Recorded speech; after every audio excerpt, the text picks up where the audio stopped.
All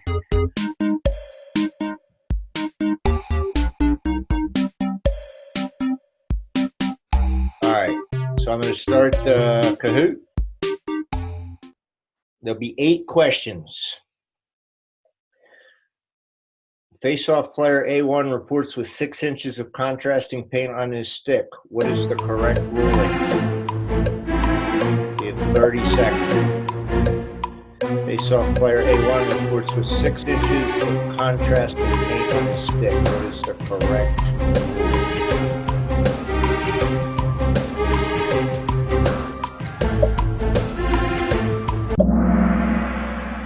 Okay, very good. There's no penalty. Conduct a face-off.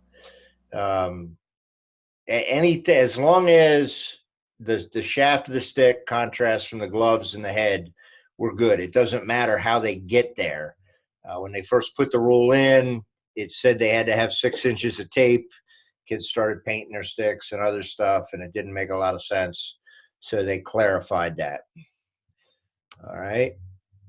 So Tommy's out in front. Okay, B1 moves before the whistle to face off. Where should the restart occur? Player B1 moves before the whistle to face off. Where should the restart occur?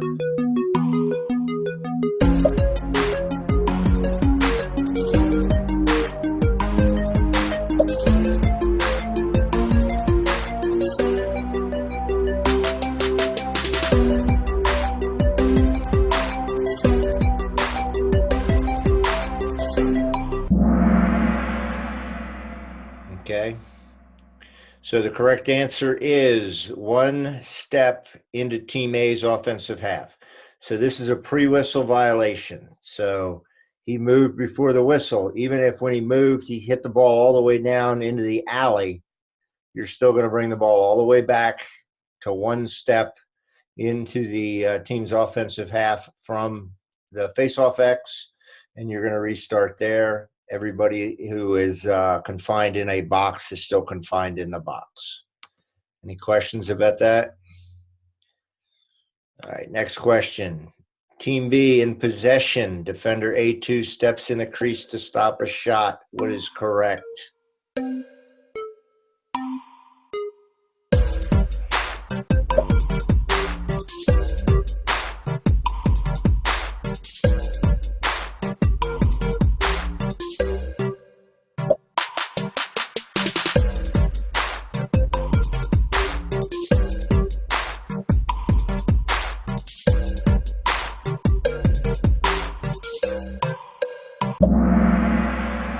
Ooh, all across the board. Okay, so this is a rule that was added a couple years ago for player safety. It's only true in NFHS and youth ball. So if you are not a properly equipped goalie and you step into the crease with the intent basically to play goalie, we're supposed to stop play immediately. Okay, and the foul would be a 30-second technical foul. Okay, and then the second time it happens, it would become an unsportsmanlike. So this is a safety foul to protect the players. Immediate whistle, though? Unless there's like an imminent shot, you kill the play. It's for player safety. If he pulls back and he's getting ready to shoot and the kid jumps in, you let the shot go off, right? You try to, yeah. Okay. But there's not much time in there to make that decision. You know, so basically, if you can stop the play, you stop the play. If you can't, you know, and the ball's in the air and he jumps in, or you notice he jumped in or whatever, then it is a immediate whistle and he serves that penalty. All right. This was a point of clarification. You arrive at the field to find the goal is secured with ground anchors. What should you do?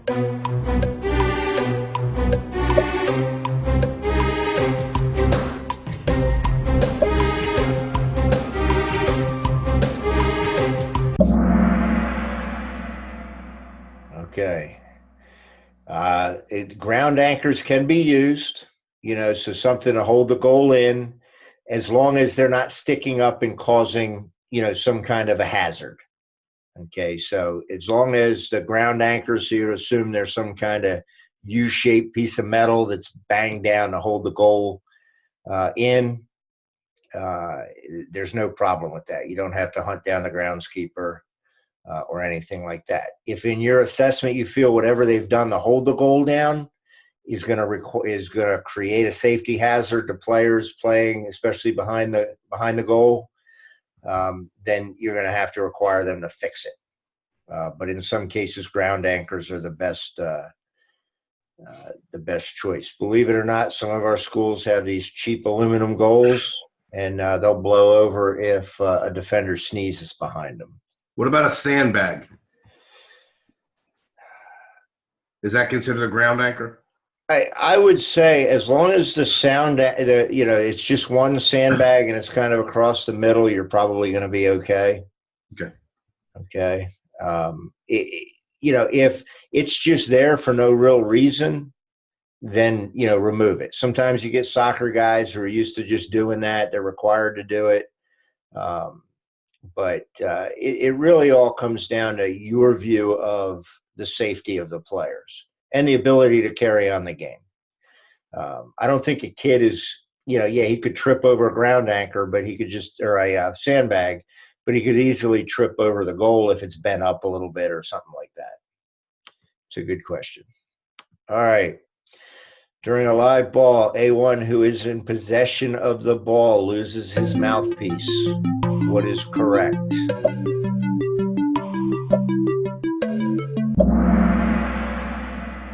Okay, so if it happens in the course of play, stop play, allow him to put his mouthpiece back in.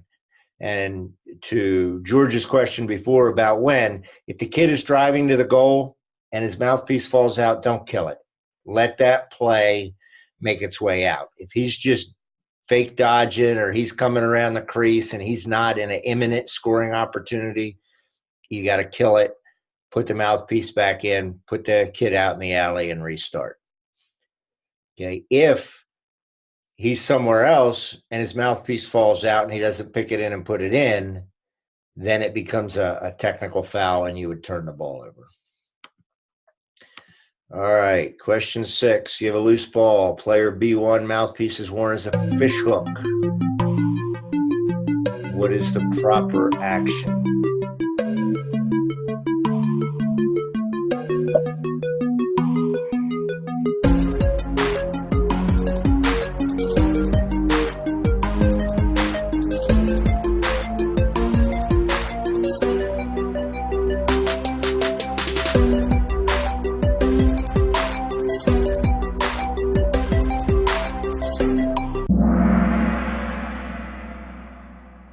Okay, so loose ball, player 1, mouthpiece worn as push hook. What is the correct action? Yes.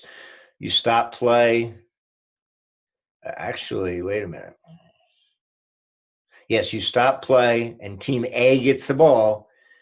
It's a technical foul on B1 for not wearing his mouthpiece properly. Okay. And that would be an immediate stop play. Don't do a play on or anything like that. Stop play. It's a technical foul for illegal procedure, playing without required equipment, and you give the ball to team A. Everybody good with that? Is that a real call? Should we really do that? You should. Yeah. It's not one of those. My son told me, Dad, don't ever call that. He said, just tell the kid, put your mouthpiece in. Don't ever call that. If the kid is obviously playing, if the kid's obviously playing without his mouthpiece, or he's got it fish hooked, generally the way we do it is we warn him. Yeah. Hey, get it in, get it in. You say it loud enough so everybody can hear it. At some point, you got to make them put it in so that they think you're doing it for real. Okay.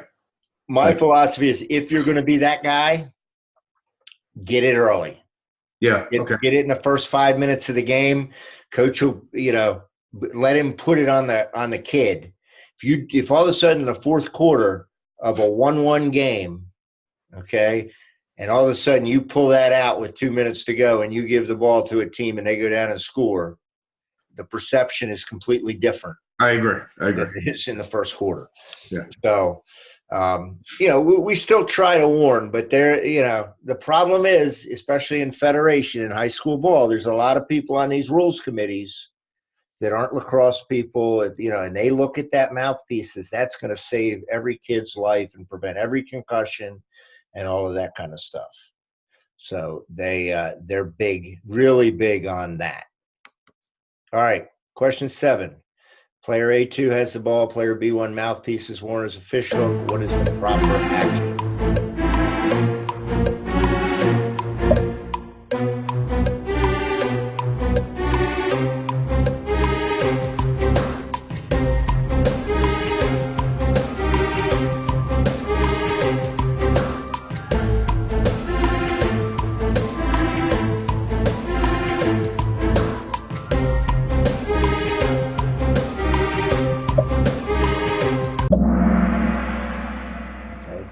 Yep, the 2 guys got it right. So you're going to stop play. B1 is going to serve a technical 30-second penalty. This is a technical foul, and because A2 is in possession, okay, he's going to serve a penalty. You're also, in this case, you're going to throw your flag, but it's an immediate whistle. It's not a flag down slow whistle because this is, you know, considered a safety thing. So, you know, it's important. Now, back to George's point. I'm telling that kid, get your mouthpiece all the way in, get your mouthpiece all the way in. I'm going to try to do it where I take the ball away. Sometimes with a defender, that's a little harder. You know, you might have to get to that point where if they're just not listening, you put a kid in a box for 30 seconds, you probably won't have to do it again that game.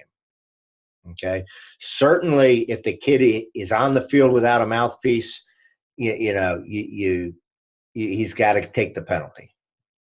Everybody good with that? All right. Last question. 2 minutes left in the game. Team A is ahead 9-4 with the ball. What is correct? Aren't you guys glad you don't have to wear that uniform?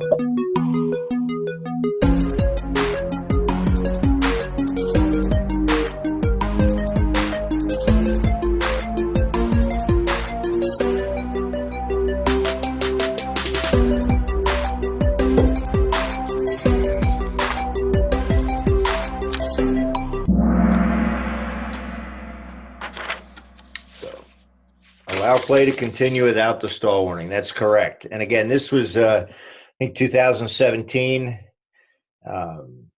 They changed this rule. It used to be that last 2 minutes, it didn't matter the score. You could have a 15-goal differential, and you were going to make the winning team keep it in. And what ended up happening was you just would end up with a bunch of angry guys with long sticks just swinging them as hard as they could at guys. You know, and you really were putting kids in danger. So they changed this rule to allow play to continue without the stall warning. All right. Any questions on that? So very good for everybody. And Tommy wins. I don't have any prizes, but there you go. All right. So just see real quick. All right. So what we're going to do today is first, I wanted to know if you guys have any questions from our other sessions first. Are there any questions, things that you've been reading, looking at, stuff you can't quite straighten out in your mind? Okay, because this is certainly the place to be asking that stuff. All right. With that, I haven't looked. I know most of you, I think, have finished the rules course. So if you haven't finished that online rules course, I need you to get on that and get that finished. If you're unable to do it, if you're having a problem, let me know, and we will get you straightened out with that. Okay. So Greg, yeah. I went ahead and did that rules test, right? You're talking about the one online through US Lacrosse? The course, yeah. Yeah, through US, right. Now, the one that I'm concerned about is there's going to be a paper exam for the HFS, whatever. Right. It's not a Okay. paper When is that test? exam. It's When an is that online test on? exam, and you get multiple chances to pass the exam. 2, right? 2 or 3, yeah. Okay. There will be some opportunities for practice exams. Okay. Are the questions similar to that of the USL exam? They're very similar. So that's where I was going to go. Because Okay. you also have to take the U.S. lacrosse exam. You can take the NFHS or the NCAA test. If you're a little, worried, my recommendation would be take the NFHS test for U.S. lacrosse, because you get multiple opportunities to take that test. Now, in either case, the tests are open book. So you go online, you Oh, answer okay. questions, you can look through the book. Gotcha. There's even a way where you can flag questions that you're not sure about to go back and look at later. Gotcha. Okay. So, and honestly, with the DIAA test, I wouldn't, certainly you want to get the best grade you can because it shows that you know the rules. But your first year, the requirement is really you take the test, but your score is used more to help determine if you're eligible to do the playoffs. And honestly, a first year guy isn't going to do the playoffs anyway, right? The playoffs anyway. Right. So, you kind of just to put your mind at ease. Yeah, because you're not going to lose. I'm like, so there's 2 more exams we need to take. The DIAA and then for me, I already did the USL, so I have to do the DIAA and the NHF one. Well, no, the DIAA and the NFHS is the same test. Okay, cool. So, yeah. So if you've already taken the course at US Lacrosse and you've taken the test and passed it, I think with that one with an 80, right, you're done with the US Lacrosse as far as online stuff. Right. So all you would have to do is take the federation test through DIAA. Okay, good. And that doesn't even, for whatever reason this year, they decided not to open it up till the 18th of March, which is 3 days before the season starts. And you have till almost the middle of April to take it, which is about 2 or 3 weeks before the season really ends. Okay. So that didn't make a lot of sense to me, but anyway. Okay. Good questions. Are there any other questions? All right, uniforms. I want to make sure everybody has been making movement towards getting their uniforms and their equipment. If you haven't, make sure you're jumping on that. If you need help, please email me. I can give you some sites. I can put you in touch with the guy who kind of works with us, and he's a good guy. He works over at Christiana Hospital, but he'll meet you places and deliver stuff and whatnot. But I would, if you don't have stuff, particularly mandatory equipment, I would get on getting that now, because what tends to happen as we get closer to the beginning of the season, it gets harder and harder to find stuff. Question for you: we're using the 1-inch stripe. I think they said. Yeah. Is that what we should be using? Yes, 1-inch stripe. Don't get the nice 2-inch stripes. Is that college 2-inch? That's college. Okay. But I will tell you, I was against talking about us moving to the wider stripes until I wore my wider stripes and saw how skinny they made me look. So Greg, I grabbed some of the stuff when we just did the DIAA thing.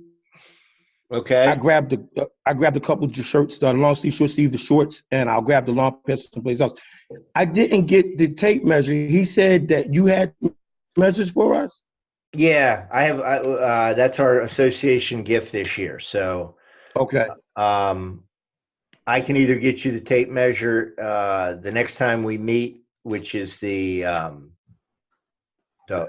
whole association on field at University of Delaware, or if you're not going to go to that, on the 9th of March at our on-field training, the applicant class on-field training. Okay. Okay. Yellow flag with a black tab on the bottom is okay, or yellow and yellow, or It doesn't really matter. I mean, most people prefer yellow with the black because they don't blend in, or they blend in with your pants when you put them in your belt. So most people, they like that yellow, the yellow ball. I think football guys, and Antonio can answer this, because they carry multiple flags and beanies. They like to see what color things are. We just have the two flags, and they're the same. So I prefer the black just so it doesn't show, because I don't want guys to think I'm all about the flag.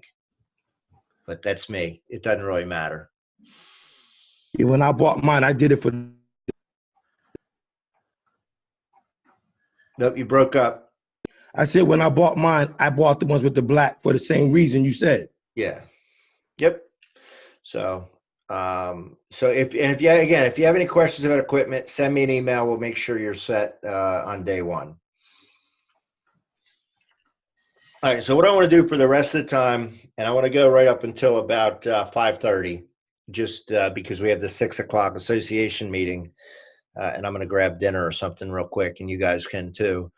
But I have just a whole series of things that we're going to go over that kind of follow up on the penalties that we talked about and play of the game, and just some things to help us process through this. And then at our next class, we will begin looking at our mechanics, which is on-field movement, being in place and whatnot. So if you go to your mechanics manual, which is the one that I gave you, you should have a hard copy of this one. Go to page 25 under penalty enforcement. And can somebody just confirm that that's what you see on your screen? Can you see? Yes. Okay, good. So we've had a penalty, and we've talked in pieces and parts about this, but there's some certain procedures that we need to follow. So once we blow the whistle for anything, all right, we want to make sure everything is done. Just because we blew the whistle doesn't mean everybody stopped, stood upright, and looked at us. Okay, especially if we're talking about a play where there was a hit or a push or a hold, and kids are a little angry. We always got to be looking for the kids continuing to play when we hit a dead ball situation. So once you blow your whistle, everybody wants to make sure all the inmates are quiet. Then that gives you a moment to think about what you had, look around, make sure your partners didn't have anything else. And then you're going to tell your partner, even if you're the trail official. So remember, the trail official is going to report the penalty to the table. But you want to make sure before you go over there, everybody knows what you had for a penalty. It can be very quick. It can just be, I had a technical or I had a 1-minute penalty. But just so they know, the length of the penalty, particularly, and if it was locked in. If you had a locked in penalty, that's important for everybody to know that the guy was locked in. Okay. Once the trail goes over to report the penalty, the other official is setting up the field for play, like we discussed that last week, putting the ball where we're going to do the restart, starting to count the players, make sure we have the right number of players and all that. The guy doing the signaling, make sure you can clearly see the table. Even though it's a little further, I recommend you get right up on the midfield line, about 5 yards off the field, and let them see you. If it's a 2-man game and you're on the far side, at least come up to the middle of the field. You're going to use C-note that we talked about before, so caller, number, offense, time, whatever. Once you've reported the penalty, just click your 20-second timer. And what that does is, just in case they haven't gotten all their guys in and somebody's holding up, from that point on, both teams have 20 seconds to get all their players in and all that. If they do it quicker, that's great. You turn off your timer and we're going to restart. If they take more than 20 seconds, we're going to add another foul to it. It'll be a delay a game. So everybody understands that. We've discussed that. And again, if you have questions while we're going on, just chime in real quick or throw something into the chat so I can make sure that I'm answering all your questions. So enforcement after a slow whistle. Okay. When you have a personal foul, okay, slash, illegal body check, unnecessary roughness, cross check, illegal equipment, any foul that ends in a 0-0, could be a 1 minute, 2 minute, 3 minute, but it ends in a 0-0. That penalty always serves, okay, regardless if a goal was scored or not. If you had a technical foul, which would be a 30-second foul, they will not serve the penalty if a goal is scored while the flag was down in your slow whistle. So, for example, Team A is clearing the ball. Team B goes off sides, flags down. Everybody yells flag down. The play continues. Team A scores. Okay, you have a good goal. Obviously, they scored while they were disadvantaged. So the team that committed that technical foul doesn't serve it. And you would simply signal the goal, and then somebody close to the table would just say, I had a good goal. We had a push. We had offsides, and we're going to wave off the penalty. And you just hold your flag over your head and kind of wave it off. And then you'll make sure everybody understands we're going to face off even. And you often just have to say it a couple times. So whoever's going to be that wing official, just communicate that we have an even face-off in that situation. Again, personal foul, it doesn't matter if they scored. You always serve the felonies. Okay, everybody understand that? All right. If you're waving it off, do you go through the number, tell them what number it was, or just No, you don't have to. Just move on. Okay. That just wastes time. Yep, I got you. Thank you. You know, I mean, if the guy asks who was it, generally with a push or a hold, or people know. Okay, so live ball fouls. The idea of a live ball foul is they happen during the play of the game. Okay, so Team A has the ball. He's driving to the goal and he's slashed. That's a live ball foul. Okay, there's 4 scenarios. So you can see the 4 scenarios here. So personal and technical fouls with possession by the team that was fouled. So you have possession. You're always going to use the slow whistle technique. So you're going to throw the flag in the air. You're going to yell flag down. And you're going to allow the offensive team with possession to complete their play. Okay. To the point of goody. All right, which we'll talk about in the other meeting tonight. But you stop play when a goal is scored, an offensive penalty is committed, the ball goes out of bounds, defense gets possession, you have an injury, you have a second flag down, right? Sound the whistle, okay, to stop play. And then, again, just like we talked about in the beginning, make sure play has really stopped. Don't just turn around and signal the flag, because you might miss a punch. You'll miss something that a video camera won't, and that's never good. You're then gonna go through that whole process we talked about and report it to the table. When you have a technical foul during a loose ball, we're going to use that play on mechanic. Okay, so team A, the ball's on the ground. A1 is going for it. A player B1 pushes him in the back. Okay, you're going to immediately hold your hand up in the air. Okay, play on, play on. Okay, you're going to just quickly assess if team A can pick up the ball and keep their advantage. If not, you hit your whistle, stop play. And then again, make sure everything's stopped. You're going to announce the foul, signal possession, and restart play. There's no need to talk to your partners about it. There's no need to explain it to the coach, because the idea of this is the team that's getting the ball, you want to restart as quickly as possible. Okay? Then you have technical fouls with possession by the team that committed the foul. So the offensive team commits a foul. It could be an illegal screen. It could be interference. It could be a conduct foul. It could be, any of those type of fouls, warding.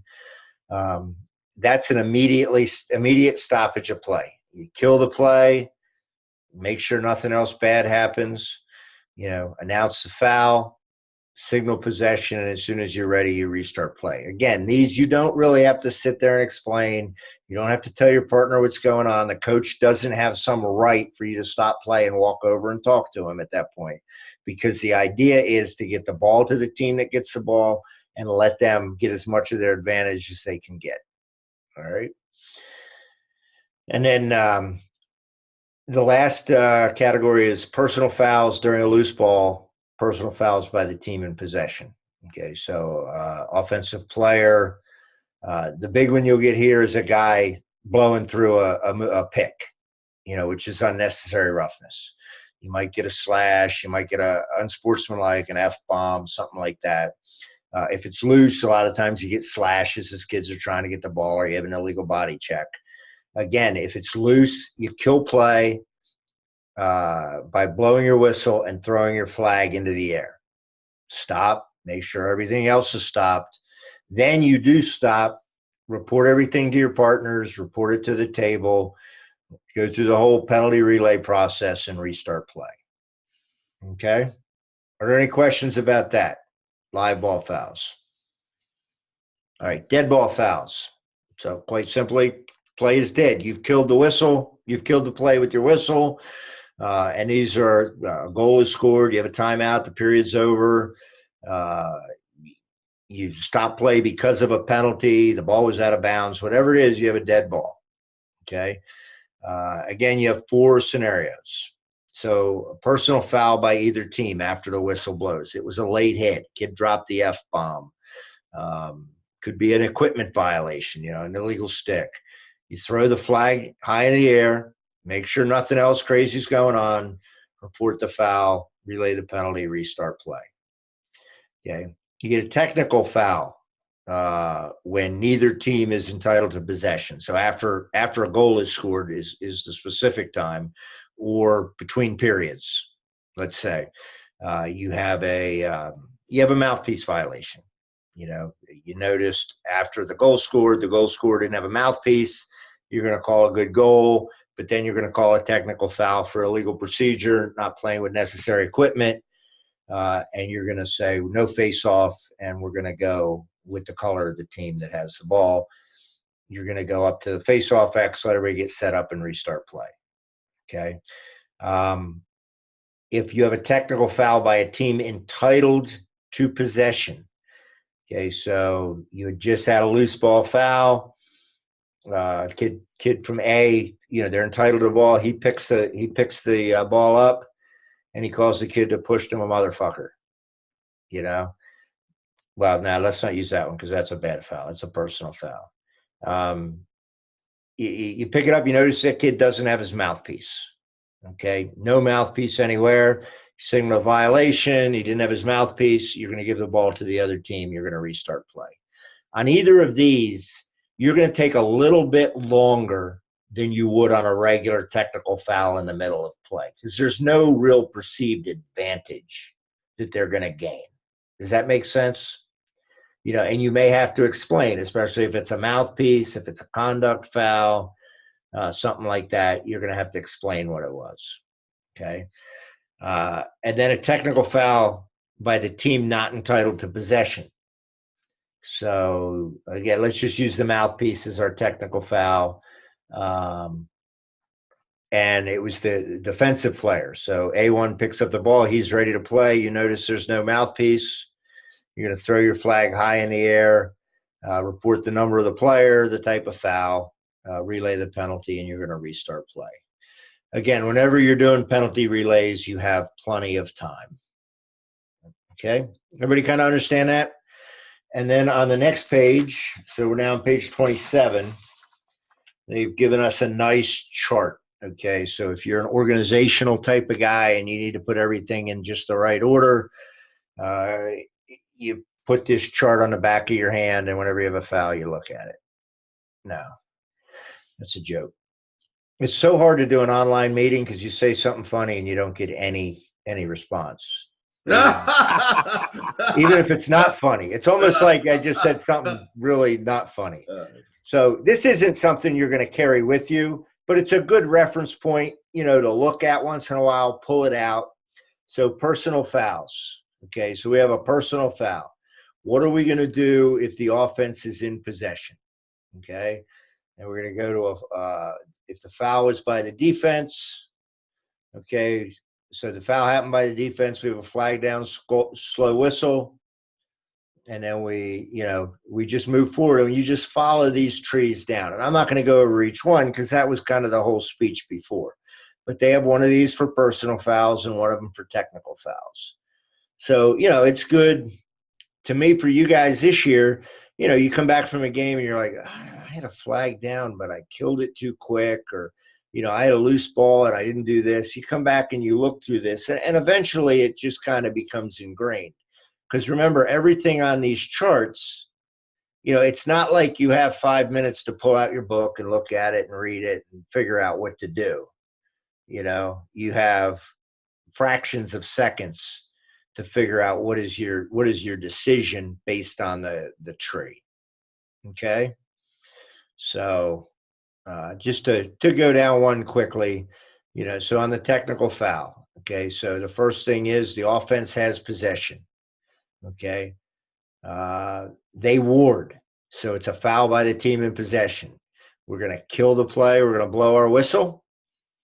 We're going to announce the violation. We're going to award possession to the other team, and then we're going to restart. Okay, everybody kind of get the premise of that. I don't want to spend tons and tons of time with that. It's pretty. I have a quick question. I was watching the game this weekend.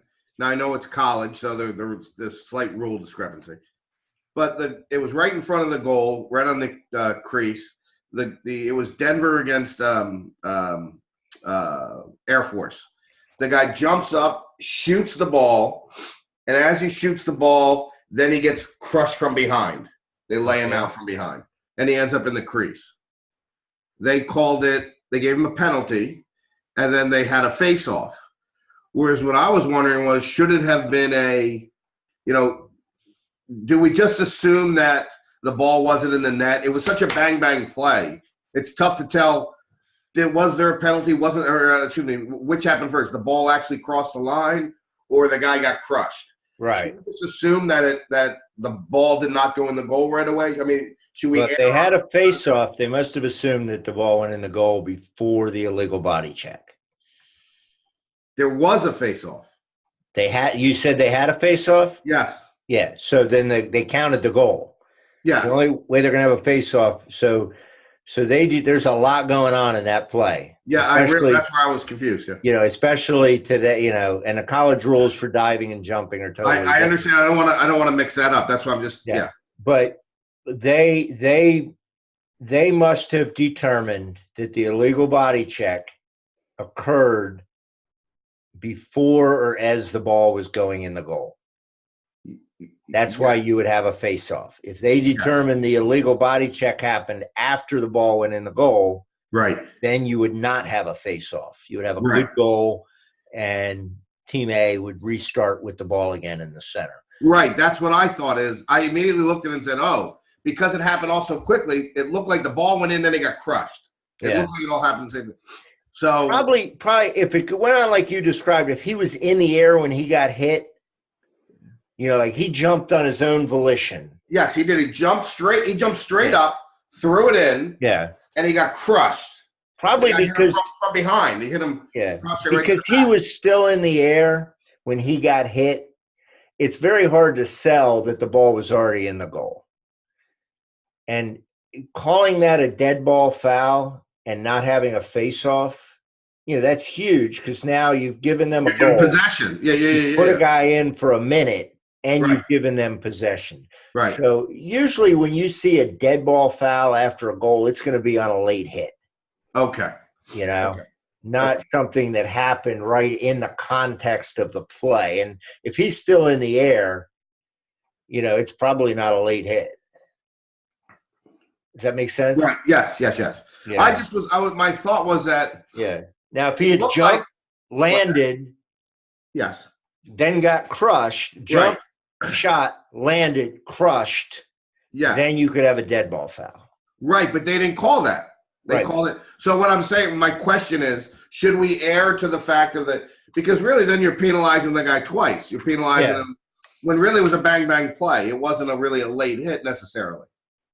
No, I mean you've got to. That's one where you got to kind of get together and talk and decide. And I didn't see that play. No, I understand. So I don't really know all of the moving parts of it, but it sounds to me. I mean, if it's a bang bang, and the guy jumped and a kid hit him illegally, however he hit him, they're gonna have a face off. They're not gonna call it dead ball. Whereas if the kid's shooting, the ball's he's shot and the kid takes 2 steps and crushes him.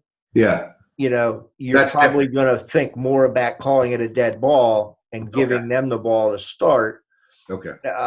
Simply because. So on a bang bang play, when 50% of the people can't tell whether the ball went first or went in or didn't go in yet, just go with the that it happens. I would say in general, yeah. It's hard to make those specific rules. I know that's not a great answer, but no, it is. Yeah. I just when in. It's really not a dead ball foul in that case because it was such a bang bang play. Yeah. Even though we a did dead ball foul is one that really, it's totally unnecessary. Completely. Well, this was close to unnecessary. Yeah, it was really late or whatever. But okay, thank you. Yep. All right. Let me see what was next. All right. So I want to move to page 31, and we're going to talk a little bit about equipment checks. What are we at? Oh, we're in good shape here. Okay, so a part of the game is equipment checks. 31, there we go. And there's 2 ways we get to equipment checks. Okay, the first way is the end of a quarter, and generally in high school ball, we do it the end of the first and end of the third quarter. Okay. Different referees will do it a little bit differently. I'm not going to go through all of it, but in general, you do it at the end of the first and the end of the third. If you're in a blowout game, you may not do it. You might decide not to do it in the end of the third, because if you find an illegal stick on the losing team, it's kind of you're piling on. You're adding to their woes and their issues. But generally, we're going to do 2 a game, random equipment inspections. And when we do the random equipment inspections, we are going to you randomly pick a guy, 1 from each team. And when we go over mechanics, we'll go over who gets the sticks from what teams. Then the other is the coach can request equipment inspection. So on any dead ball, a coach can request an inspection. Okay. If he gets 1 free one, so he can ask for 1 at any time in the game, and it doesn't matter if the stick's found legal or illegal, he gets that 1. If he's used his 1 and he wants to use a second one, okay, he's either got to have a timeout, or if he loses, if the stick is found legal, he's going to lose a timeout. If he doesn't have any timeouts, it's going to be a technical foul for illegal procedure. Okay. Does everybody understand that? Yeah, 30-second technical foul? It would be a 30-second technical or a turnover. I mean, if he asks for it when his team is entitled, then he's just going to lose the ball. But yes, if the other team has possession, you are going to you're going to, if the other team is entitled to possession, you're going to put them in for 30 seconds. Gotcha. So whichever way it is, whether you're doing it randomly or the coach. Now, if the coach requests it, you only do the one guy the coach asks. So you're going to go to that player, okay, identify him by number and ask for his stick, okay?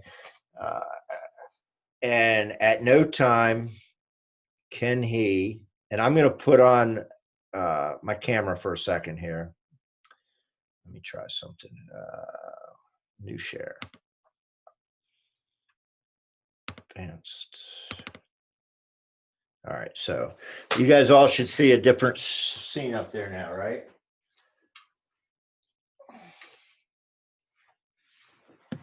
And I'm going to move over here a little bit. I love your lacrosse ball. Well, I didn't have a lacrosse ball. So I know, that's here's our stick. So we get the stick from the player. At no time can he touch any part of the stick once you asked for it. Okay, so if before he gives you the stick, he pulls on a string, he pushes the pocket out, he does anything to adjust the stick, okay, you're going to throw your flag, and that's automatically an unsportsmanlike conduct penalty. Okay, so just so you know, he can't touch any part of that. Okay, hopefully they know not to. I try, hey, give me your stick. If he starts to move, I say, don't touch it. Hand it to me. And usually you can get that from them then. But, if he does pull on something or whatever, you're pretty much stuck, okay, because you don't know who's watching, and people know that rule. All right. Once you have the stick, I just want to make sure I read it the same way as in the book. So for a coach requested check, okay, and any of our checks, you're just going to look to make sure he has the other equipment. So once you have the stick, so you have a mouthpiece, okay? Does he have arm pads? Okay, you shouldn't see the shoulder pads. I don't really bother with them. You could always touch. You look to make sure all his equipment is kind of safe. Is it broken? Any of that kind of stuff, okay? One thing about doing all that, I don't spend a ton of time checking all the other equipment other than making sure it probably has a mouth guard and arm pads that it's visible. Shoulder pads, cleats, legal helmets, all that. When we do the coach's certification at the beginning, that puts everything on the coach as far as safety. You're saying you certify everything is legal according to rules. He says yes. He's now, I've checked everybody's, shoulder pads. They're all legal shoulder pads. They're all wearing shoulder pads. Okay.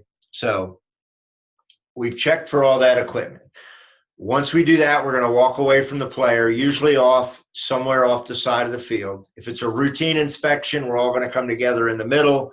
One guy is going to keep looking at the players. The other guy is going to check the sticks. We have different ways of doing this as a group. But what you're going to check is the first thing you would check is the pocket depth. So I stole my dog's ball. All right, and I'm going to look this, if you can see this, okay, this ball can't go down, and I don't think I could physically make this piece of garbage stick be illegal. So when I look here, if the ball is below the sidewall here, so I can see air between the sidewall and the top of the ball, I can see all the way through the other sidewall, that pocket's too deep, that's going to be illegal, okay? And a deep pocket is just a 1 minute penalty, and they can fix that and bring it back into the game. They don't have. Okay, great. Quick question. Can you put that stick back up the way you just had it? Showing me with the pocket, can you do it just how you just had it? Here's my question. You see that little thin bar, that bar you're telling me, right? Am I looking for air below that? Yeah, okay, on the bottom, right. Okay. So if I can see when I look, and let's say the ball's in there, okay, I can see all the way through the mesh over the top of the ball. That stick's going to have a deep pocket. Okay. And when we're on the field, we'll go over this too, again, just so you can see it closer. This thing has been in my shed forever. If I had a lacrosse ball, I probably could jam it hard enough to get it done. But Okay, so that's going to be the first part of what we're going to do. Then we're going to measure the stick. All right, and let's see. I think on the next page it tells us the dimensions we're going to look for.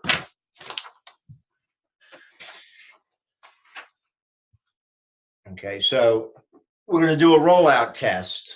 And don't do anything other than the rollout tests the way that, we kind of show yours in the book. So if I put the ball in and I turn it over this way, it should come out. Okay? This ball's a little big, but when I turn it, should flow right out. And when I turn it from side to side, it should come out. Okay, so I turn it like that. I turn it like that.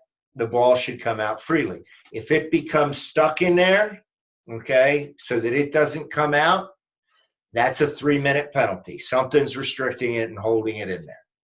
Okay, so that would be a 3-minute penalty.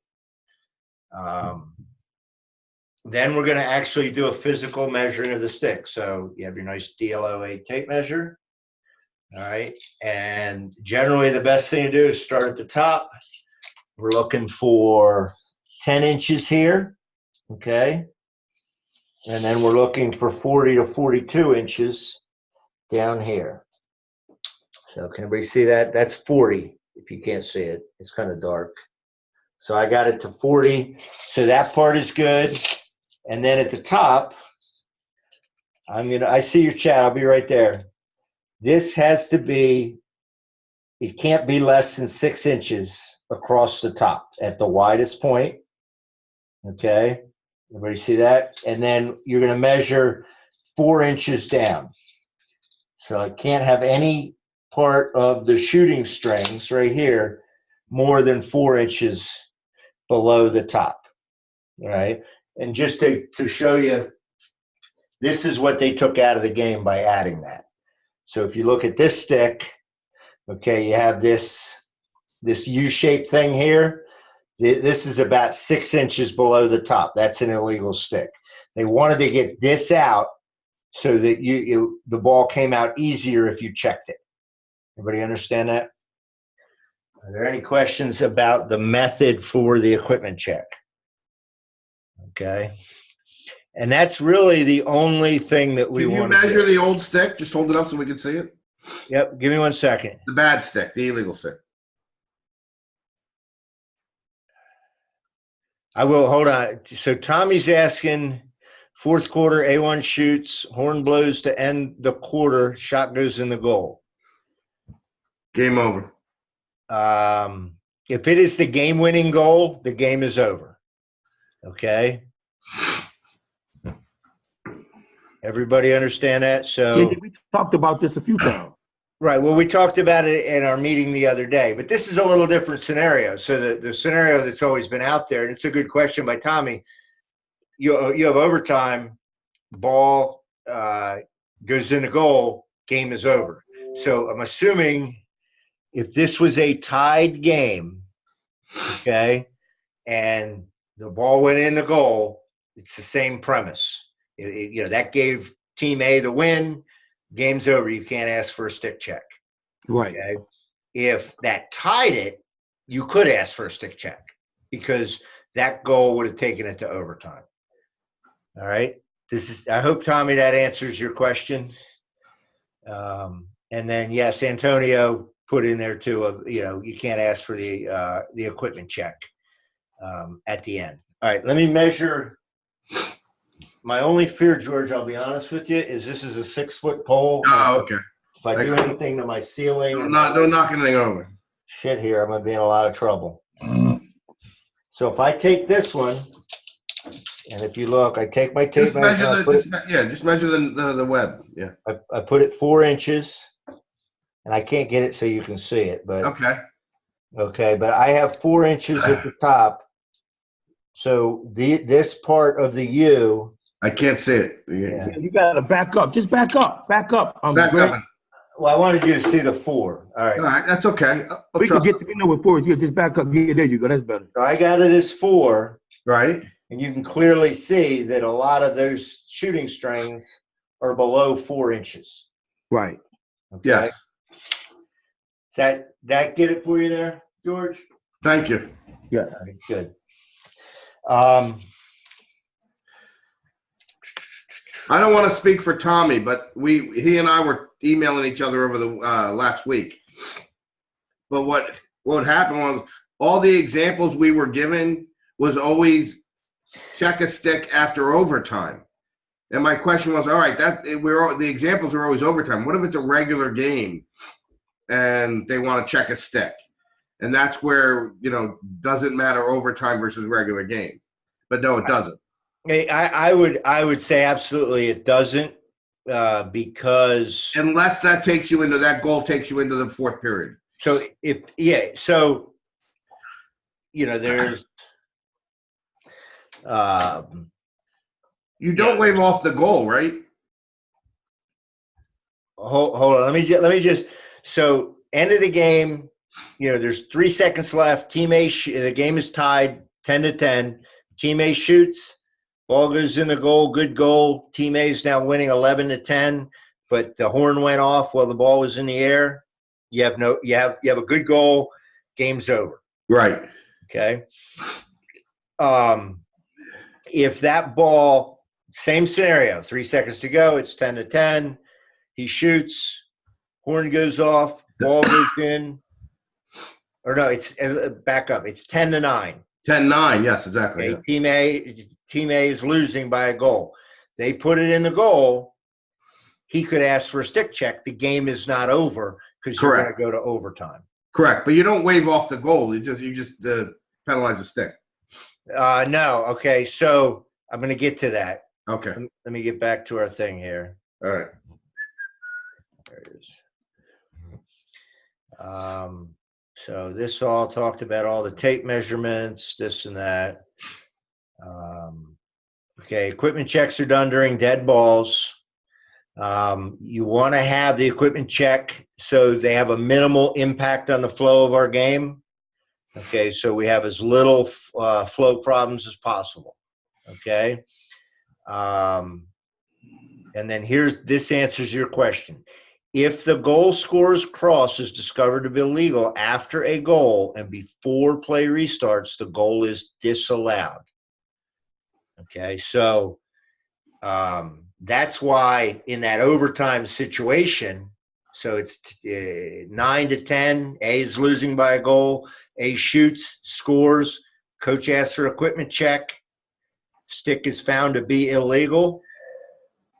Okay, you wipe the goal off, game's over, team B won. So if the coach asks for the stick check on the guy who scored the goal, that goal is wiped off. Make sense? Yeah. Okay. Now, and we're going to talk about this tonight in the regular meeting. Other illegal equipment does not disallow a goal. You find after the goal, the kid doesn't have a mouthpiece. He's not wearing arm pads. He's got an illegal uniform on, anything like that. You're going to allow the goal, and then you're going to penalize the offense on the next face-off. Okay. Are we good with that? The last thing I'm going to say is the stick checks, especially, our routine stick checks, you don't want to take a lot of time. You get pretty quick with it. You're looking for big cheating violations. You're not looking for little ticky-tack stuff. So if I'm going to call a deep pocket, I better be able to see a good 1/8 to 1/4 inch below the stick. If a stick is 5 15/16 at the widest point of the head, I'm not going to call that. Sticks change a little bit here and there. They get messed up. I'm looking for clear violations. Because a 3-minute penalty that I call has a serious impact on a game. That's a 3-minute full-time possession foul. So I want to make sure that I'm right. If it's a 1-minute deep pocket, you can give the ball back or the stick back to the kid. He can fix it and bring it in the game. Now, if the other coach asks for that again and it's still deep and he didn't fix it, you potentially could give him another unsportsmanlike on top of that for bringing the stick back into the game. If it's anything else, it's illegal. The ball was restricted, didn't come out. One of the measurements was wrong. That stick stays on the table and cannot be touched till after the game. You don't ever walk over. I don't have I'll try and do it with this one. I don't know if you can see it. If the ball's stuck in here, don't walk over, try and walk around with the ball stuck in the stick. You've got to determine if the ball was stuck. And if it's stuck, you take the ball out, you call the penalty, you put it on the table. If a coach goes and tries to touch it during the game, that's going to be an unsportsmanlike on him. Okay? You don't go over and show him the measurement you had wrong. He's never going to agree with you. He's going to tell you your tape measure shrunk in the wash. He's going to make up a million excuses. Okay? So, those are kind of the rules on stick checks. The other thing, too, while we're doing a stick check, we still have to watch everybody else. If it's a coach-requested stick check, that's going to be a very tenuous moment. Everybody over to your benches, you and your partner, go off to a dark corner of the field and measure it. And if you have a three-man crew, you kind of surround the stick and you try not to let anybody see what you're doing. All right. Are we good with all that? I got another chat here. Tom is asking you a question, but I also wanted to ask you, Greg, just in general, how often are these types of infractions happening with the illegal sticks? How often do we have illegal sticks? Do you run into that in a situation? I mean, how frequent do you run into that situation where they're actually illegal and you got to do 3 minutes in like a season? So we're talking about from March to the end of April. How often do you run into that? Not too often. Right. And to be honest with you, Eric, it depends on the guy. Some guys, they like to find those illegal sticks. Okay. I don't like to find illegal sticks. It's not that I don't look. I mean, if it's clearly illegal and you're cheating, you should be penalized. Right. And Eric did bring up a good point. We start, it's a spring sport. Now we're playing on turf. So a lot of times we're playing in rain and wet and fog.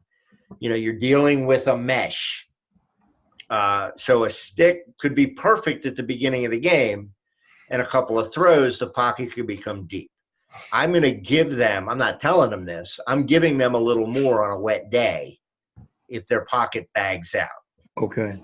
Just because it happened as a result of play. Mm-hmm. Okay. A couple other things about stick checks. There's an unwritten rule among coaches. You don't check face-off guys' sticks. If a guy ever asks for the face-off stick, be ready for some fireworks between coaches, between players and coaches and other stuff. Okay. Guys take that very personally. And you'll see, as you do more games, what happens to these freaking kids' sticks. So if you watched last year, there were a couple of really long face-offs. I think one in a semifinal. There was one in the Notre Dame Denver game where the guy from Notre Dame held up Baptiste for 40-some seconds. Those two were fighting back and forth. So you're talking about two big, strong kids pushing the plastic head of a stick back and forth. When you get done, those sticks are twisted around backwards, and there's, in some ways, no way they can be legal. Right. And a lot of those face-off sticks are designed to be able to bend and flex like that. They are. So, that's why you're not supposed to check the face-off guy's stick. It leads to a lot of debates among coaches justifying that. What if the kid goes running down the field and, he's also your best player, which happens a lot in high school. So Greg, pregame, we're checking each of us. One will take one team, one take the other team. We check every stick before the game? No. That's girls. Okay. So, and we'll talk, we might get to it tonight, but at another point, we'll talk about pregame procedures. So when we get to the game, we meet with the coaches, we meet with the captains, we're going to talk to the people at the table. And then we're also going to make ourselves available for equipment checks if a player wants it. So a player would come over, give you their stick, you check it out. If it's legal, you give it back to them, and you always say it's legal right now. That doesn't absolve them from an equipment check later or anything like that. But, you just say it's legal right now. Or if the pocket's a little close to being illegal, you say, hey, it's a little close, be careful, or if the measurement's off, say, look, man, this is not legal. And then they've got to decide if they're, what they're going to do. I don't write down numbers of kids who ask me for stick checks. I don't go looking for trouble later. And I also don't make a big deal to a kid loudly that his stick may be illegal because I don't want the other team to hear that. Does that make sense? Absolutely. You want to follow up on Tommy's question? I think it's a good one too. Well, you know what? It popped up and then it disappeared. It says, so 4-inch rule, even though they could technically fix it by taking a shooter string out, it's still a 3-minute non-releasable and the stick is out. That's correct.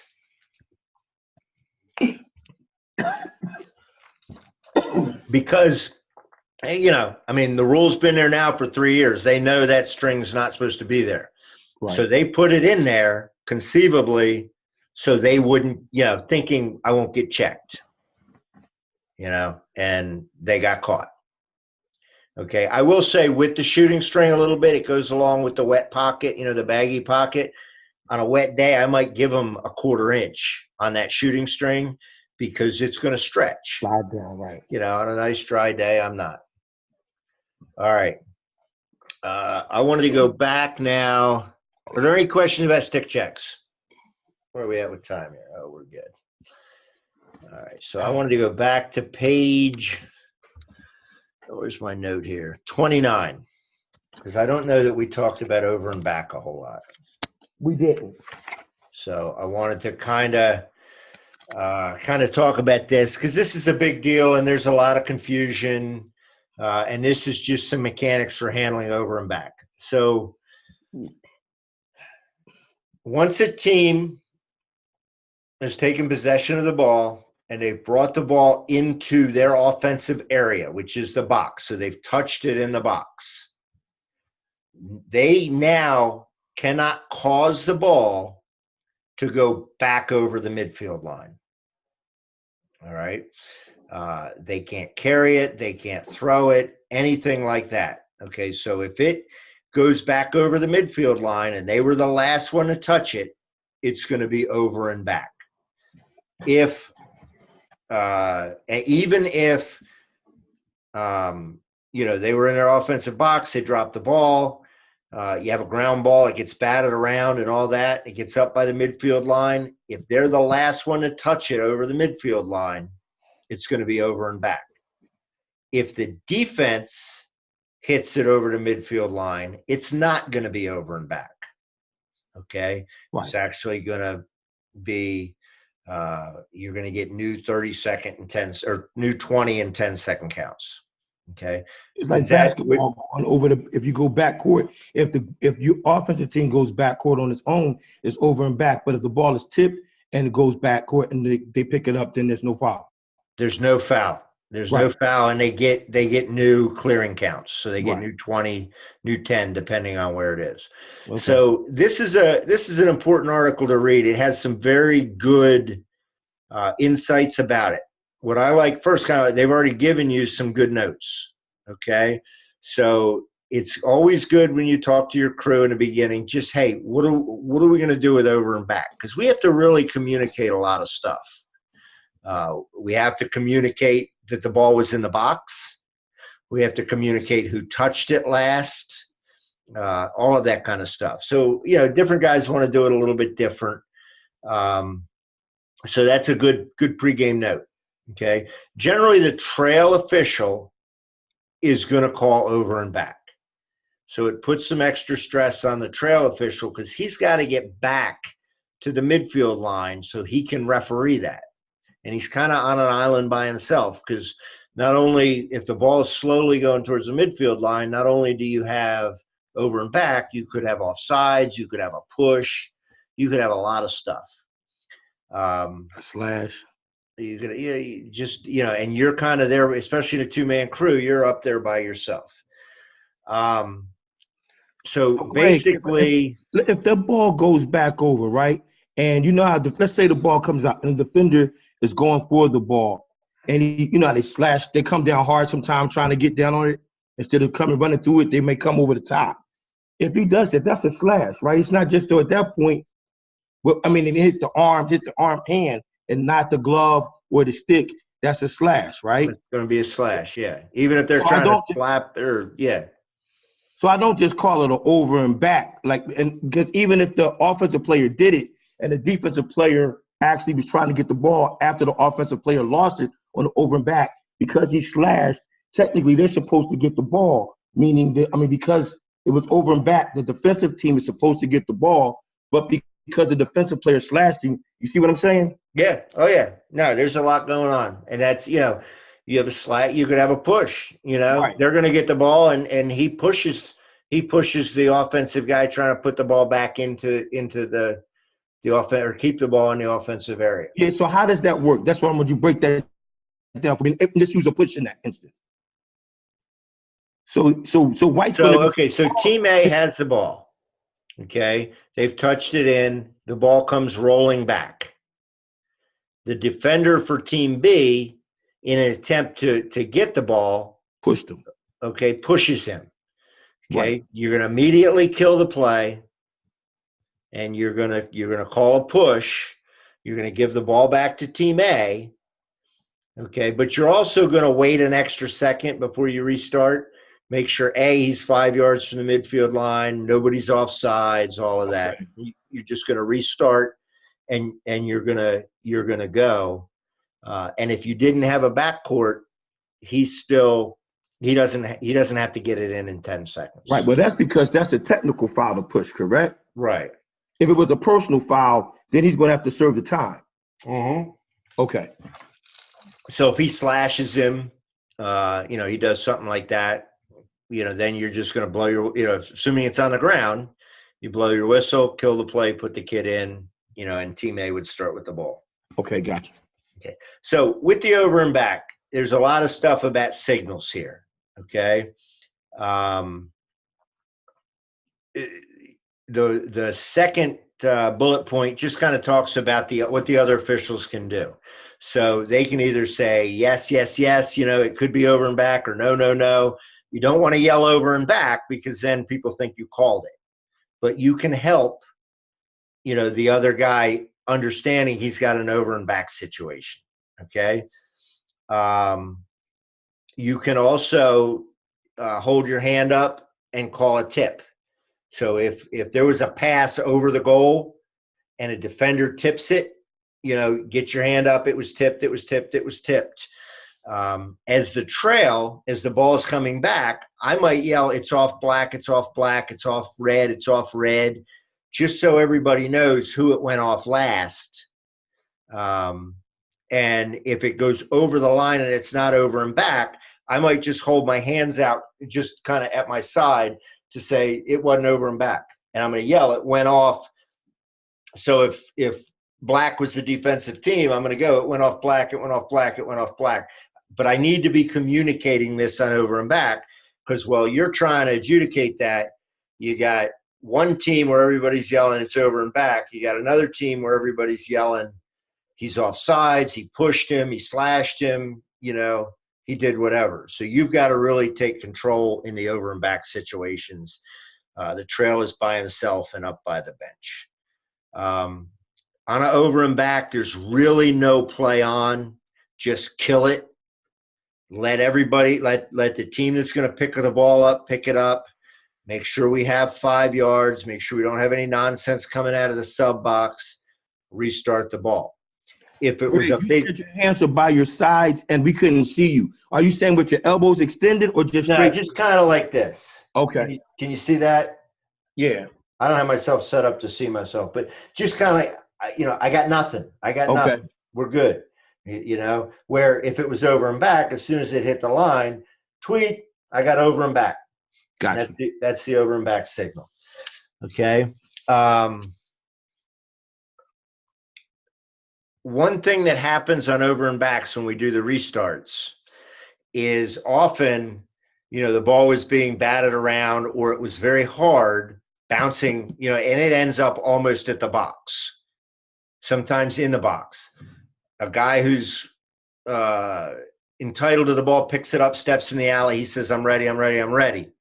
we're still bringing the ball back to the midfield line because that's where the over and back occurred. Does that make sense? Don't let them get an extra advantage just because the ball rolled straight through. All right, we good with that? So we're always bringing it back for the restart. I'm not going to go over each of these different things. This is kind of what I talked about. If you look here, okay. But those are all the different possibilities you can have. So over and back really brings a lot into what we're doing. And especially in a two-man crew, you know, it puts one guy really on an island. The lead can kind of come up a little bit and help, but he doesn't want to get too far out of position because if the ball comes back quickly, he's got to be in position, you know, to cover his goal. So he really can't give you a lot of help. As far as restarts, don't restart when you're behind the play. So let's say this is the dotted line here is our midfield line. The ball was coming from this direction, and the team entitled is going to go this way. And as the trail, you were right here watching. This guy picks the ball up. He's ready to go. You don't want to restart it while you're standing here. Get him in position, start your run down here, and then either wait for your lead to come up or wait till you're about 10 yards and moving and then restart it. Does that make sense? We don't want to restart where they've already got a 5-yard head start on us because I'm 55 and he's 16. A 5-yard head start is really about a 20-yard head start. So question, if we have an over and back, the trail becomes the lead and the lead becomes a trail. Correct. Yeah, obviously. So who does the restart? The new trail or the new lead? Because the whistle came from the first trail, who's now going to become the lead. Who blows it? Who starts it? It's best to have the new trail. The new trail call. Okay. That is best. Okay. The only problem with that, so let's go back to my little fakey field here. Yeah. So let's say the over and back happened right here. Right. Okay. So this is right by the midfield line. I'm going to bring him 5 yards in and 5 yards down. This new lead is all the way over here. Yes. There's a lot of distance. Right. So sometimes it's better for me as the new lead to get down here about 15 yards, make sure I'm good. If he's still way back, I can restart it or I can signal for him to restart it. You know, right. And that's part of that talk in the beginning. You know, and when we talk about mechanics, you never want to put yourself in a position to fail. Right. You know, and they've got to wait for you to blow the whistle no matter how hard they scream. And the good thing is in the high school rule book, there's nothing that says they get a quick restart. Okay. It says you try to start play as quickly as possible. Well, to me, if I'm going to get run over or I'm going to get run by and a guy's going to go down and I'm going to be 30 yards from the goal when he gets cleaned out, you know, that's not a good thing. So does that kind of make sense on the restarts on the over and back? Are there any questions on what we've talked about so far? Excellent. All right. So what I want to show you guys real quick, I put this in the, this is a different manual, and it's got some good articles and stuff, and we'll refer to this a little bit. Can everybody see this now, the game management manual? So this is a new thing that U.S. Lacrosse just kind of put out, and where the first book I gave you is mechanics, you know, how we operate on the field and get from here to there and all that kind of stuff. This is more on managing the game. And like, you know, I talked the first day and I'll talk all the time. Our job is game managers. We're responsible for the safety of the players. We're responsible for the flow of the game. We're responsible for fairness. And we mix all those things together and we manage the game. So this is a nice resource on a nice resource for you to use just to get some really good insight on how to manage a game. Your first year, more your referee will be doing more of the game management, but you've got to understand what he's doing and be on the same page. And I think anybody who's officiated before, I think Antonio can speak to it. I'm sure George can speak to it from his time doing basketball. Managing the game and being able to deal with all the elements that are going on is the key to being a good official. We all know the rule book pretty good. Most likely we know it better than the coaches. But keeping the game flowing, keeping it moving, and keeping it fair and fun and safe is what's really important. So I'm going to just highlight a few things in here I think we should talk about. What I'll say about this is, if you have the ability to print it yourself and staple it together or put it in a binder, I would. If you don't have the resources to do that, send me an email and I'll get it printed out, and I can get it to you in a couple of weeks. I can print it at work. It's not a big deal. So like I've said all along, and I'm learning, more and more as I go in my officiating career, pregame is incredibly important at any level. The games I've had that go left in a hurry are the games where we really didn't sit down and talk. And then all of a sudden you didn't go through things that you might want to expect or know. You don't really have a good handle on who your partner is, any of that. And then all of a sudden you're in a mess. So to me, pregame is very important. Certainly your pregame with your other officials, incredibly important. Getting to know them. If you don't know them well, finding out a little something about them other than lacrosse. What do they do for a living? What's their family like? Stuff like that. And then being able just to talk to them about what about the game, or rules that you're having a hard time with, new situations, things like that. You're always constantly learning. I mean, I literally had an aha moment yesterday. So I was in a scrimmage, and there's a new rule in college with the dive we're just kind of learning, and as teams are playing, more and more is coming out about it. But in the NCAA now, if you dive in a direction towards the goal mouth, the area right in front of the goal where the goalie generally stands, that's a penalty. I hadn't completely read through it. I didn't completely understand it. I only thought it was a flag if you did that and made contact with the goalie. But it's not. If you dive in a direction into that goal mouth, even if you don't end up in there, even if you don't hit the goalie, it's a penalty. So that was an important thing I learned in a pregame, before I went on the field for a new rule. So we always learn great new things, in our pregame. And it's important to get to know our partner. And we're going to focus on that. We're going to have a guest speaker at one of our meetings about how to do pre-games. We're going to talk about it a lot. Once you have your pregame with your partners, you can then we have pre-games with the coaches. And it's important to get out and talk to the coaches. First impressions are everything, and every day is a new day. You can use all of the cliches you want to, but we walk out and we talk to the coaches. We shake their hand.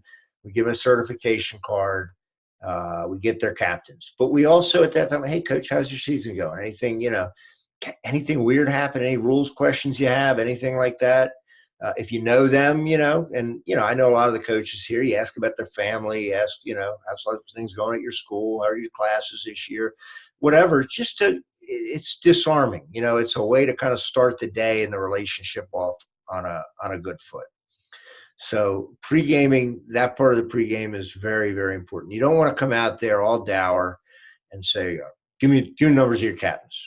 Okay, coach, you got any questions? Okay, we're going to start right on time. I'll talk to your captains in a minute. That's a lot different from, hey, coach, how's it going, man? How's your season going? I saw that look like a tough loss you had last week, or that was a great win for your program, whatever it is. And then you just move forward from there and take a little bit of time. And then this part here, it talks about the table. Okay. In high school lacrosse, you're talking about 14, 15, 16-year-old girls. And most of them aren't really out there to keep score or keep penalty times. They're there because they like the star midfielder, or, they want their goalie to ask them to the prom, or, they have ulterior motives. So it's important to talk to them and make them feel that they've got a bigger job and an important job. We give out, it says here, there's printed guidelines for timers and scores. We will give you everybody those before your first game, and everybody takes them to their first couple of home games to make sure every team ends up with these printed guidelines. And that's good, because half the time I always say girls, sometimes they're boys, they're handed a scorebook by the coach 2 minutes before the game and expected to keep score. They're given a little fake clock with a dead battery and expected to keep penalty time. They're not getting any instruction, but they're part of our team, so we have to make them part of our team. So it's important to get to know them. It's important for them to know us, to be able to feel comfortable communicating with us. The next part here, face-offs. We talk to the face-off players before every game. Very important position. There's a lot of little rules. We want to tell them what we expect. Usually it's very repetitive. I expect your cross to be perpendicular to the ground, no hands on the plastic, neutral zone, so on and so forth. I always try and throw a question in. Hey, have you seen a guy try to do this? Or last year there was a big video going around where they caught the Princeton goalie or Princeton face-off guy grabbing sticks. I say, hey, they teach you that in your face-off class? And I kind of like to get to know them, and show them a little bit, tell them what to expect from me, tell them, hey, I always tell face-off guys, if you have an issue with anything going on in the face-off circle, you think he's cheating, you think I'm doing something wrong, whatever, bring it back here and talk to me, okay? Don't take it over to your coaches and get them yelling and screaming. It's not going to fix the problem. It's not going to go well for anybody. We'll fix everything here.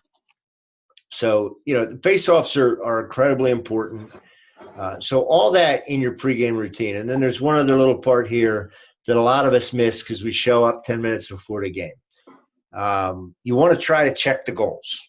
If you get out there early enough, you can walk up and physically check them. You never stop their practice or warm up to check them. I always, if they're warming up, I try to get a visual. What kind of condition are they in? What do they look like? In a three-man crew, two of us always go check the goals right before the games.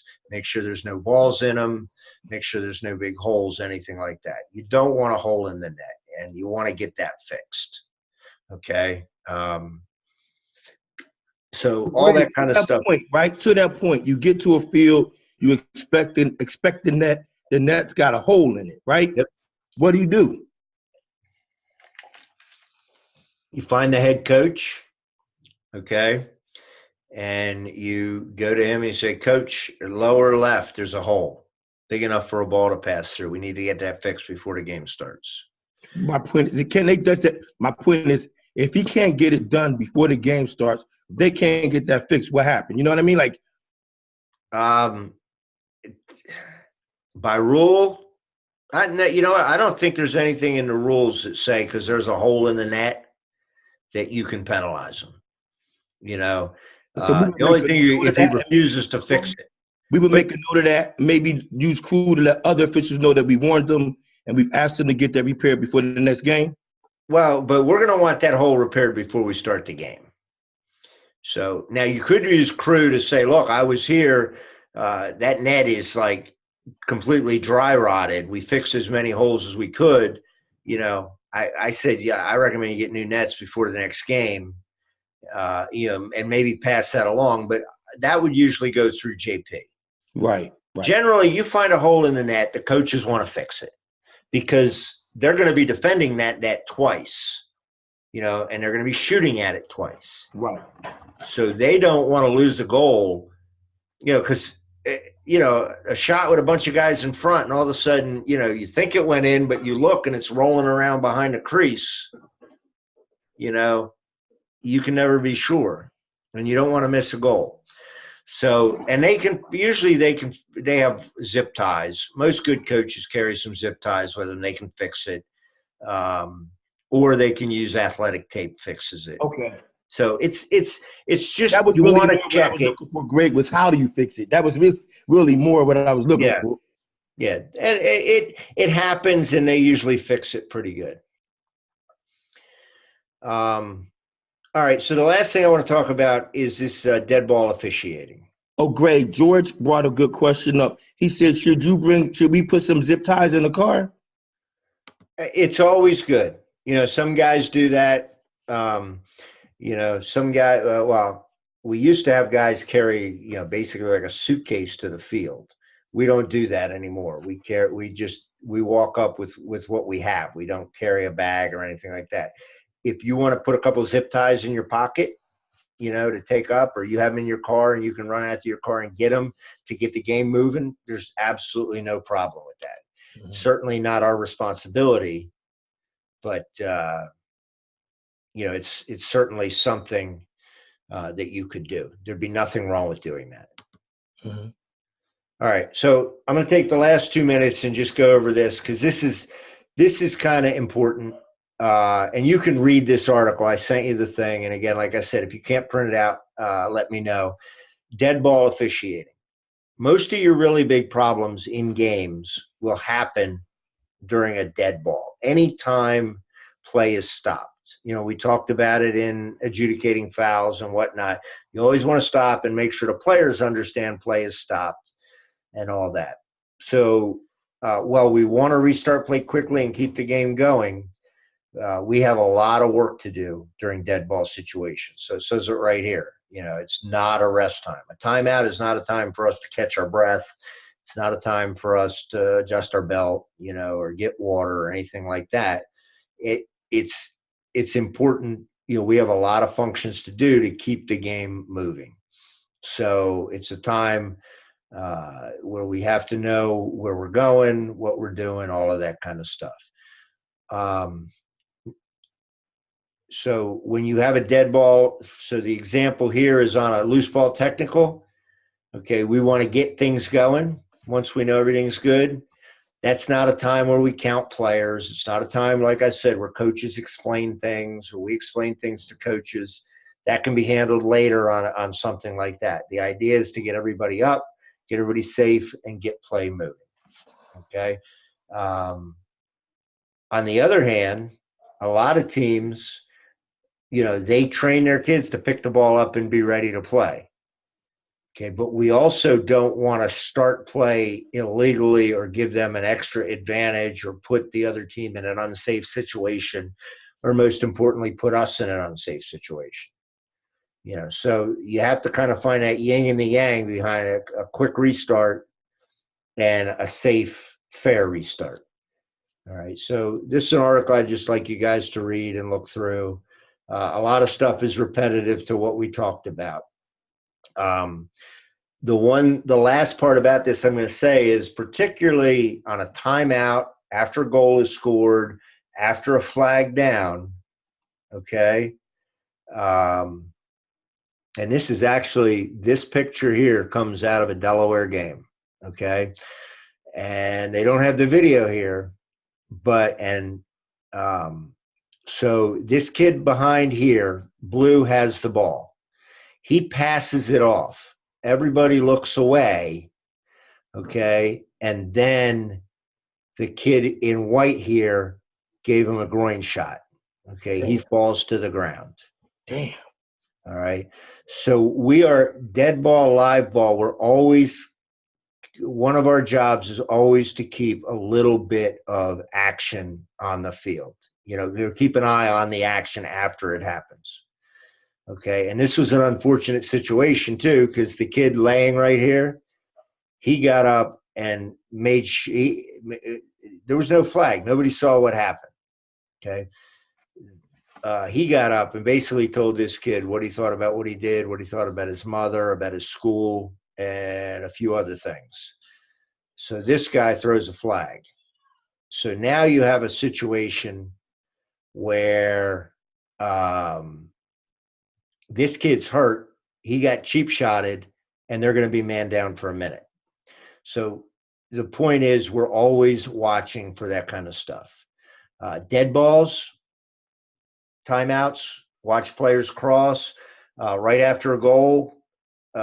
Make sure that you stand in between the players till they separate and all of that kind of stuff. So we will talk more about this book a little bit in some of the other classes. And then we'll next week or the next meeting, which I don't have the date in front of me, we will move on to mechanics. Okay. Does anybody have any questions before we go? I can't, for some reason, all of a sudden, I'm not getting chats. So I don't know if, is anybody seeing any chats from Tommy? Yeah, he didn't have anything. That was it. Okay. So I'm going to end this. Just remember the other meeting, there's another link. So Yeah. you should have got that link again today from Arbiter. For Can you send that out again, maybe? So we just brand new? Is that difficult to send out? No, I'll throw it out. I'll just throw it out to our list in just a minute. All right, thank you. Okay. Now, George, you're in the Arbiter now, right? I saw you Yes, I logged am. in. Yeah, I'm in. Everything's Okay. good. So are you getting emails that say George or Yeah. say, I'm sorry, that say from Arbiter Sports? Yes, yeah. Okay. And I'm not commenting. I feel kind of unqualified to comment on those. You know, when you ask everyone to comment, is this a foul? You make the call. Right. I don't feel qualified. I have my own opinion, but I kind of listen.